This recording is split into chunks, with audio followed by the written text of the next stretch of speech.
Life లో millionaire అవ్వాలనుకుంటే అప్పుల నుంచి బయటపడి డబ్బుని ఫాస్ట్ గా సంపాదించాలనుకుంటే ఏప్రిల్ 1 నుండి జరగబోయే అన్వర్ క్లాసెస్ కి రిజిస్టర్ చేసుకోండి. నమస్కారం అనగరి రవీంద్రనాథ్ గారు.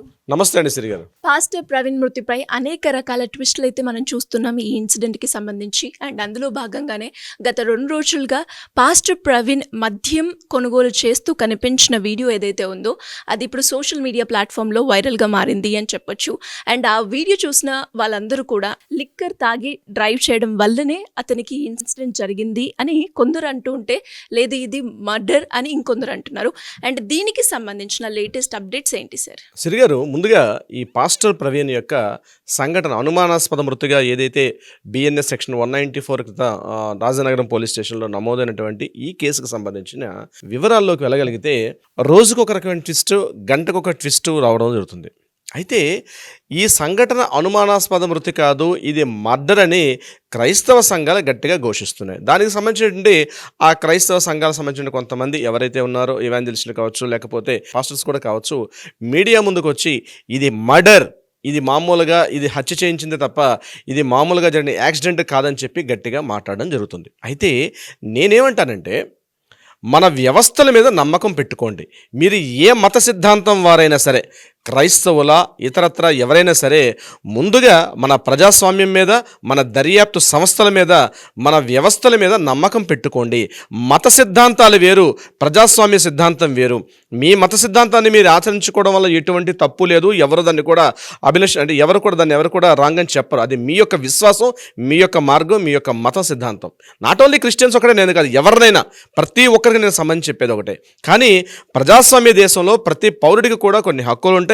ప్రజాస్వామ్యబద్ధంగా ఇటువంటి జరిగేటప్పుడు మన దర్యాప్తు సంస్థలు, మన ప్రభుత్వాలు, దీనికి సంబంధించిన లా అండ్ ఆర్డర్ డిపార్ట్మెంట్స్ అన్నీ కూడా న్యాయ వ్యవస్థలు సహా కలిపి ప్రతి ఒక్కటి ఉంటుంది. ఇక్కడ ప్రతి సంఘటనకు సంబంధించి దీన్ని మతాన్ని ఆపాదించుకోవడం అనేది ఎంత తొందరగా మానుకుంటే అంత మంచిది. నేను నిన్న మధ్యాహ్నం నుంచి కొన్ని వీడియోస్ నేను చూశాను. వాళ్ళు స్థాయి మరిచి ప్రజాస్వామ్యాన్ని కూడా వాళ్ళు క్వశ్చన్ చేసే స్థాయికి పెరగడం జరిగింది. మనం భారతీయ పౌరులను మర్చిపోతున్నారు. మీ మత సిద్ధాంతాలు మీరు పాటించుకోవడం వల్ల ఎటువంటి తప్పు లేదు. మిమ్మల్ని ఎవరు రాంగ్ అనరే, కాదనరే, ఎస్ అని నో అని ఎవరు చెప్పరు. అది మీ యొక్క సిద్ధాంతం. అది హిందూ మతమైనా, ముస్లిం మతమైనా, ఇతరత్ర ఎవరి మతమైనా జరిగిన సంఘటనని ఎలా జరిగిందని చెప్పడానికి దీనికోసం మన దర్యాప్తు సంస్థలు పనిచేస్తున్నాయి. వచ్చినటువంటి విషయాల్ని ఇది కాకపోతే ఇలా కాదు అని చెప్పి క్లియర్గా కూడా మన ఎస్పీ గారు కావచ్చు, లేకపోతే ఐజీ గారు కూడా నిన్న మీడియా సమావేశాలు చెప్పారు. మీ దగ్గర ఏమైనా ఆధారాలు ఉంటే మా ముందు ప్రవేశపెట్టండి, మాకు లిఖితపూర్వకంగా ఇవ్వండి, రిటర్న్ డాక్యుమెంట్లో మాకు ఇవ్వండి, మేము పరిశీలిస్తామని చెప్పారు. ముఖ్యమంత్రిగా ఉన్న చంద్రబాబు నాయుడు గారు కూడా దాన్ని ట్రాన్స్పరెంట్గా ఉండడం కోసం చెప్పి జరిగిన ప్రతి అప్డేట్ను కూడా ఎప్పటికప్పుడు మీడియా ముందు పెట్టమని చెప్పి 40 నిమిషాల పాటు ఆయనతో మాట్లాడి, ఎస్పీ గారితో మాట్లాడి కూడా చెప్పడం జరిగింది. ఎస్పీ గారు, అదేవిధంగా ఐజీ గారు, ఏలూరు రేంజ్ అయినటువంటి ఐజీ గారు అశోక్ కుమార్ గారు, ఎస్పీ గారు అంటే ఈస్ట్ కూడా ఎస్పీ గారు అంటే మన నరసింహకిషోర్ గారు కూడా ప్రతి మినిట్ ఏం జరిగిందనే విషయాన్ని కూడా చెప్పే ప్రయత్నం చేస్తున్నారు. అయితే అనుకోకుండా నిన్న వీడియోలో చూడండి ఒక ఫుటేజ్ మనం చూసాం. ఆ ఫుటేజ్ ప్రకారం ఏంటంటే, ఎవరైతే మనం చనిపోయినటువంటి వ్యక్తి ప్రవీణ్ పగడాల గారు అనుకుంటున్నామో అతను ఒక హైవేలో ఒక చోట ఆగి తన బైక్ అక్కడ పెట్టి తన కూర్చున్నటువంటి ఒక వీడియో ఫుటేజ్ రావడం జరిగింది. ఒకటి వీడియోలో ఉన్నటువంటి ఆ హెడ్ లైట్ డ్యామేజ్ అయ్యి, ఆ డ్యామేజ్ ముందు ఉన్నటువంటి ఏదైతే ఆ హెడ్ లైట్ కప్ ఉంటుందో అది కింద హ్యాంగ్ అవుతూ ఉంది. అది నెంబర్ ప్లేట్ మీద హ్యాంగ్ అవుతుంటుంది ఒక ఫుటేజ్ కనిపించింది. మరొకటి ఆ ఫుట్పాత్ పైన కూర్చొని కాస్త డల్గా కూర్చుంటే ఒక ఫోటో కనిపించింది.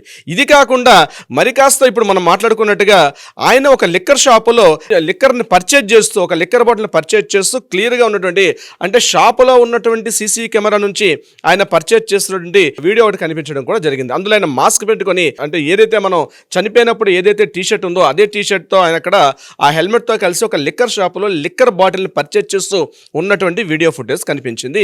ఒక మీడియాలో నిన్న రిలీజ్ అయింది. అది వచ్చినప్పటి నుంచి దాన్ని యాక్సెప్టెన్స్ చేసే పరిస్థితి లేదు.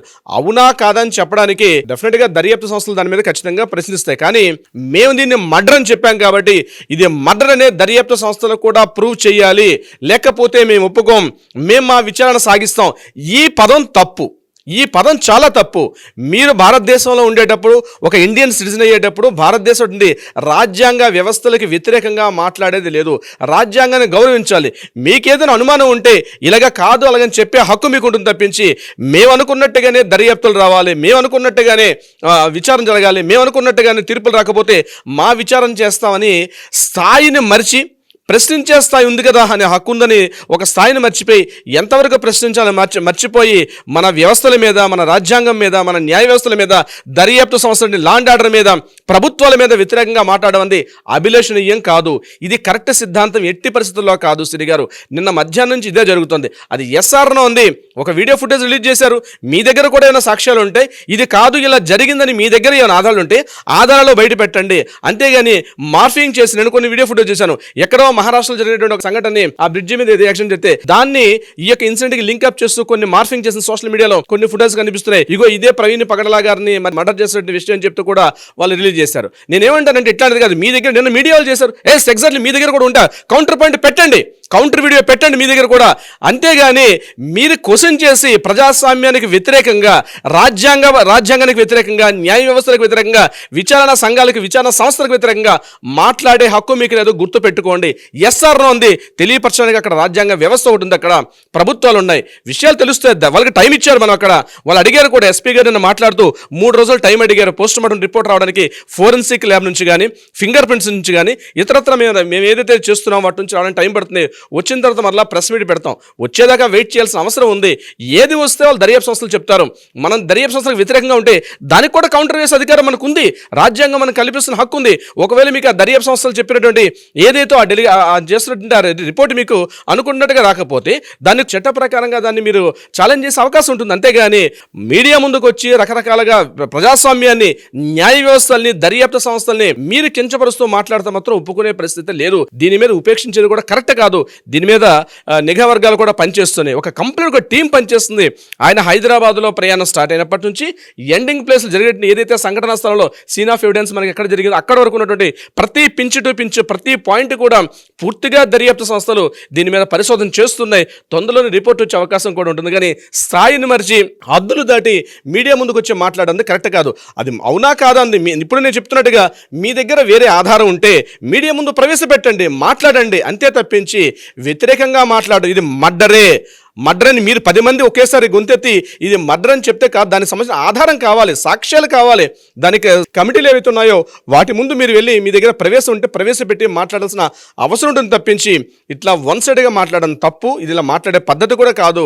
యాజ్ బీయింగ్ అన్ అడ్వకేట్గా నేను చెప్తాను, మీ దగ్గర ఉంటే ఒకవేళ దర్యాప్తు సంస్థలు మీరు చేసినట్టు రిపోర్ట్ మీరు అనుకున్న మీ దగ్గర ఆధారాలతోటి మళ్ళీ ఛాలెంజ్ చేయండి. అంతే తప్పించి ఇట్లా మీడియా ముందుకు వచ్చి మత సిద్ధాంతాలు వేరు, ప్రజాస్వామ్య సిద్ధాంతాలు వేరు. మీ మతాన్ని మీరు ఇంట్లో మీ 4 గోడల మధ్య మీరు ఏం చేసుకున్నా దాన్ని ఎవరు ప్రశ్నించరు.